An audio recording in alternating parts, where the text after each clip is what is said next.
Captain Vijayakanth அண்ணன். என்னோட 7 வயசுலேருந்து நான் விஜயகாந்த் அண்ணனை பார்க்குறேன். நான் டவுசர் போட்ட காலத்துலேருந்து.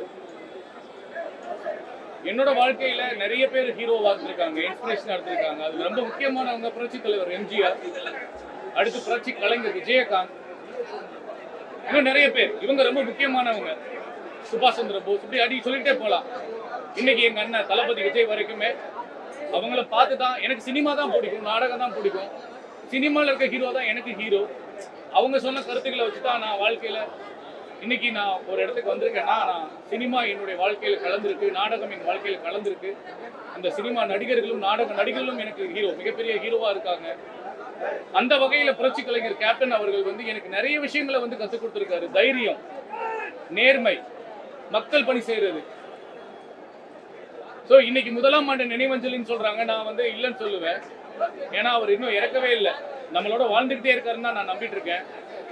மக்களுக்காக நேர்மையா வேலை செஞ்ச எல்லா மாமனிதர்களும் நம்மோடு வாழ்ந்து கொண்டிருந்தார் இருக்கிறார்கள். கடவுளாக, மனிதர்களாக, பக்கத்து கூட இங்க கூட நிற்கலாம். எல்லா ரூபத்திலையும், இயற்கையான எல்லா ரூபத்திலையும் அவங்க நம்ம கூட இருந்து நம்மளை வழி நடத்துறாங்கன்னு நான் நம்புறேன். ஏன்னா எனக்கு சித்தர்களோட நம்பிக்கை உண்டு.